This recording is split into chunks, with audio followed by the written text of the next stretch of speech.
نقول تور يقول احلبوه، نقول تور يقول احلبوه. والسلام عليكم ورحمة الله وبركاته أحباء وأصدقائي في كل مكان، أحباء ملعب الهداف.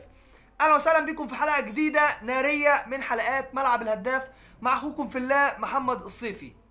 هنتكلم النهاردة عن كل ما هو حدث من التحكيم. أنا هسيبني من الفنيات، هنتكلم معاه، يعني هنتكلم في الفنيات دي في الآخر. تغييرات الغلط والوقت اللي المفروض ينزل فيه اللعيبه ومين كان يبدا التشكيل كل ده هنتكلم فيه في الاخر. ولكن تعالوا لي هنا بس الاول، في خناقه واضحه تمام الوضوح بعد المباراه مباشره. احمد سامي نازل يتخانق هو والاداريين مع ابراهيم نور الدين. انا عايز اعرف يا احمد يا سامي انت نازل تتخانق ليه؟ ده برضه هنتكلم فيه. ضربه جزاء واضحه وضوح الشمس لعلي معلول، عدت ولا هي هنا. هدف صحيح، الراجل مغطي، الراجل ما فيهوش ادنى اوفسايد. حتى الراجل ما رفعش الرايه الا بعد ما الكره دخلت الجون، ورغم كده اتحسبت اوفسايد. فيلا بينا نخش في الفيديو على طول ونتكلم في كل حاجه.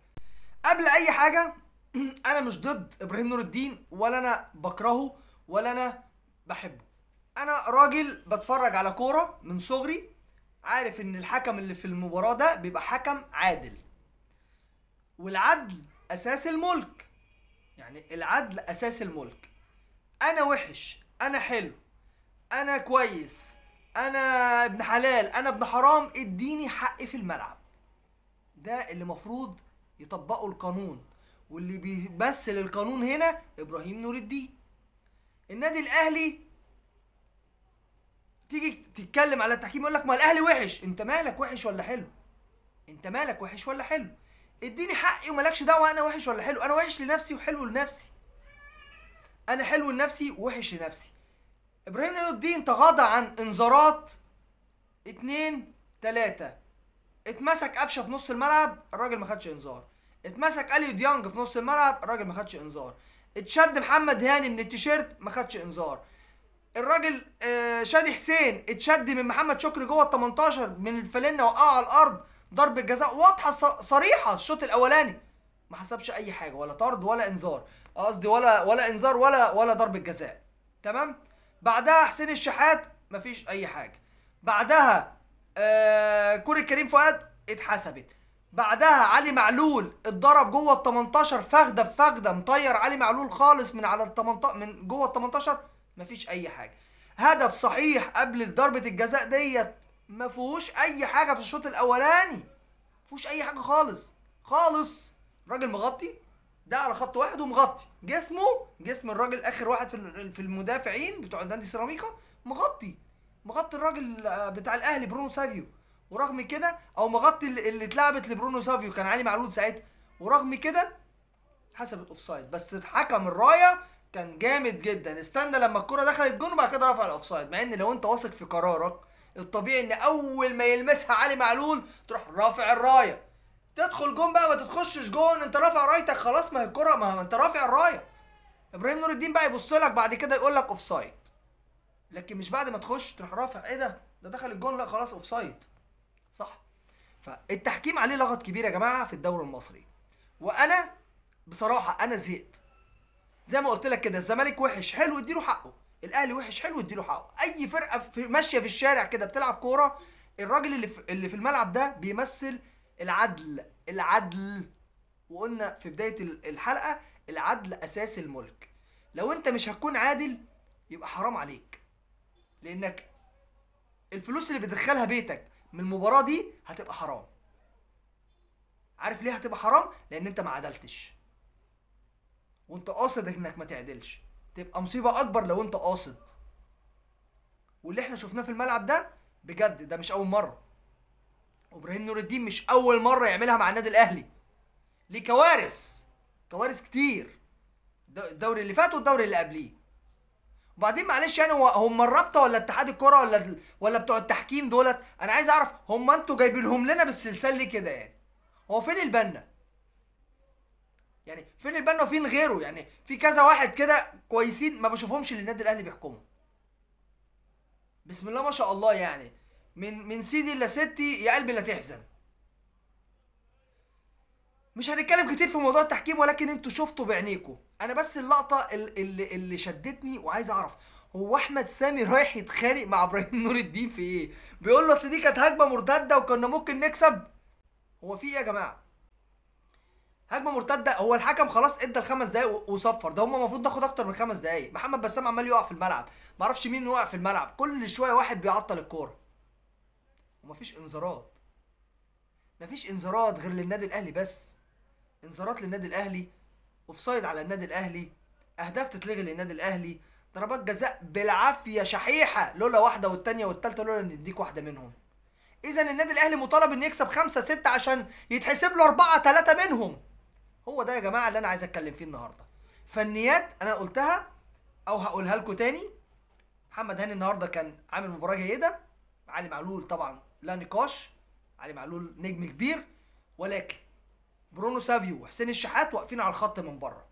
الاثنين دول لو دخلوا جوه الملعب هيفضوا مساحات للاطراف انه يطلعوا يعملوا اوفرات.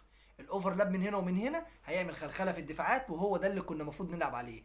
هم بيلعبوا بسبعه ورا متكتلين في ال 18. الاثنين الديفندرات بيلعبوا باتنين 6، بيلعبوا باتنين 6 وواحد 8 اللي هو محمد ابراهيم. محمد ابراهيم النهارده ما كانش بيلعب بلاي ميكر، محمد ابراهيم النهارده كان بيلعب 8 لوحده، وبيلعب 2 6 مركز 6 كناريا، والتاني اللي جنبه مش فاكر اسمه ايه. تمام، بيلعبوا في قلب الدفاعات، يعني مسلمين نفسهم ورا، يعني بيلعب بالسبعه ورا. فالطبيعي ان انت عشان تقف وتشوط، عشان كده النادي الاهلي النهارده كان بيشوط كتير. طب انت بقى عشان تخلخل الدفاعات دي هتعمل ايه؟ الهافات الاثنين اللي بره، بص ايديا عامله ازاي، الهافات اللي بره دولت يروحوا داخلين لقلب الملعب. اول ما يستلم، اول ما الباك يحط له الكوره او الديفندر بتاعنا يحط الكوره للهاف، حط له الكوره كده، يروح واخدها وداخل بيها كده جوه الملعب. هيخش بقى جوه الملعب كده، هيسند على اللي تحت زي قفشه مثلا، هيروح عاملها الثرو باص لمين؟ للي طالع من الباك، هيروح عامل الاوفرلاب. هو ده اللي كان بيخلخل الدفاعات يا جماعه، وهو ده اللي كان فايلر بيعمله. يا جماعه هرجع تاني واقول، فايلر مفيش حد جه النادي الاهلي بعد جوزيه عمل خطط تكتيكيه تهد الدفاعات حتى لو انتوا واقفين ال 11 جوه الجون غير فايلر. مفيش غيره. كان بيجمع لعب في الشمال ويعملها في اليمين، يجمع لعب في اليمين ويعملها في الشمال، يجمع لعب هنا ويروح حاططها تحت اللي جاي يشوط. فين الجمل يا جماعه؟ 15 كورنر لينا النهارده، مفيش جمله اتلعبت بيه، مفيش لعبه، مفيش تركايه، مفيش حاجه في التمرين كده بيفكروا فيها ان هم يعملوها. ايه يا جماعه في ايه؟ في ايه؟ امال الجهاز اللي كولر قال ابعتوا هاتوه مش عارف من المانيا ولا منين عشان تتعلموا الهيدرز وتطلعوا تحطوا جوان، ولا كورنر يترفع على يعني. انت عندك ياسر ابراهيم بيلعب بدماغه كويس، حمدي فتحي بيلعب بدماغه كويس، محمد عبد المنعم بيلعب بدماغه كويس جدا. الثلاثه دولت ولا واحد فيهم بتحط له كوره على دماغه، والكوره اللي تيجي على دماغه ما يطلعش يركبها. عيب علينا والله، ده احنا النادي الاهلي يا جماعه، عيب علينا. فنيات ايه بس اللي اتكلم فيها؟ قفشه النهارده بيستلم بطيء جدا، بطيء جدا، وبيستلم وظهره للخصم. يا كابتن قفشه استلم وشك للملعب، استلم وشك للملعب عشان تلعب الكره سريعه تضرب بيها الاوفسايد. وشادي حسين النهارده يا شادي ما طولتش، انت بتلعب ببطن رجلك يا شادي. احنا خلصنا من قفشه ببطن رجليه، طلعت لنا انت يا شادي، حرام عليك يا اخي. جات لك فرصتين النهارده والله جوان الاثنين. ومحمد بسام النهارده بسم الله ما شاء الله امسك الخشب، لازم ياخد رجل المباراه. ليه ياخد رجل المباراه؟ لان محمد بسام النهارده كان اخطبوط فعلا. وهتكلم على كره الشناوي، ما دام جبنا سيره بسام نجيب سيره الشناوي. غلطه الشناوي وغلطه محمد هاني.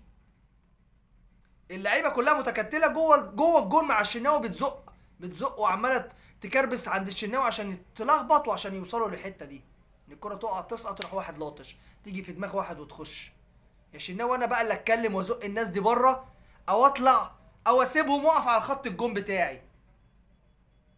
لكن هاني عمال يزق في الراجل اللي حط الجون بيكم، والراجل ما شاء الله فرحان جدا طبعا لان جاب جون في النادي الاهلي اللي مشاه. فانا شايف ان محمد الشناوي سبب كبير في الهدف ده، زائد محمد هاني، رغم ان محمد هاني عمل مباراه كبيره. زي ما اشدنا بسام ان كان عامل مباراه كبيره، وكان بيتر شمايكل في اليوم دوت ما شاء الله عليه. يا رب بس تفضل كده في المباريات القادمه، ما تبقاش قدام النادي الاهلي بس كده محمد يا بسام. فزي ما اتفقنا النهارده كان في سلبيات وفي ايجابيات. من السلبيات برضو كولر، مفيش تجانس ما بين الرباعي اللي كان قدام، ولا الشحات ولا شادي ولا قفشه ولا برونو في ما بينهم تجانس، ولا حتى شفت جمله ما بينهم اللي هو 1 3 1 2 3 اللي هو ايه، انا بحط لفلان عشان فلان بيطلع من ورا يقطع عشان اعمل له كذا. اتلعبت في كورتين ثلاثه، يا من الجبهه اليمنى يا من الجبهه اليسرى، لكن الجبهتين مع بعض مفيش تجانس. فاذا الخط الامامي دوت لازم نشوف فيه حل، لازم نشوف فيه حل. والخط الخلفي لازم نشوف فيه حلين، لان في مصايب بتحصل ورا، كوارث بمعنى اصح. بيجي فينا احنا دخل فينا 5 اهداف الى الان، داخل فينا 5 اهداف، امال على نهايه الدوري هيخش فينا كام هدف؟ فده كان فيديو النهارده. للي بيشوفني يدعمني بلايك وشير وسبسكرايب. اخوكم في الله محمد الصيفي. صدقوني والله انا بفرح جدا لما بلاقي كومنتات، يا ريت كمان تكتب لي كومنت تقول لي ايه رايك في الكلام اللي انا قلته والموضوع اللي احنا بنتكلم فيه. وان شاء الله في فيديو هتكلم فيه عن اهم عناصر للنادي الاهلي يكون فيها ترابط وتجانس مع بعض. فادعمني بلايك وشير، ما تبخلش على اخوك. السلام عليكم ورحمه الله وبركاته.